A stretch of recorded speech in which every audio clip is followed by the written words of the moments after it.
Yun, magandang araw mga ka-solarista. So, ito, tapos tayo ng isang 12 kilowatt day hybrid inverter. So, ang capacity nito na battery is 30 kilowatt na solar home.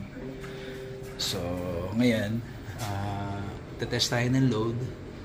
Ayan, 4 na aircon, 4 kilowatt to 5 kilowatt, pero wala pa rin kinukuha sa grid.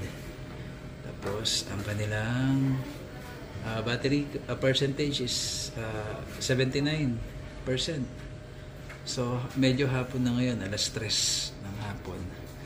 So, ito, 12 kilowatt. Yan. Yan, maganda sa mata, hindi masakit. Yan. Tapos, ito yung ating battery. Yan ang pagkakasetup niya. Tapos, meron siyang mga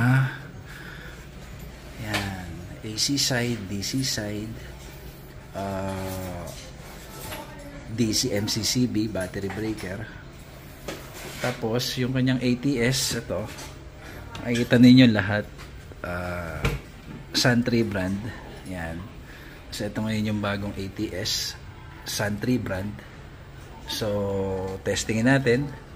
Ito ay naka UPS mode. So priority is yung load sa inverter. So pag pinatay natin yung UPS mode, ito papatay natin yung sa inverter, lilipat siya sa grid. Yan. Yan. Tapos pagka binunik natin yung grid, yan, no problem. Kakabit din dito ng security alarm fence. Yan, nakita niya maingay. So balik tayo rito sa ATS. So pagka nag brown out, ito yung magandang setting, UPS mode. Ito yung load ng nasa inverter, tapos ito yung grid naka-parallel. So pagka nag brown out, hindi mararamdaman. So walang changes, walang power interruption na mangyayari. So yun lang mga ka-solarista. So ito, maganda to, heavy duty na ATS. Yun, magandang hapon po.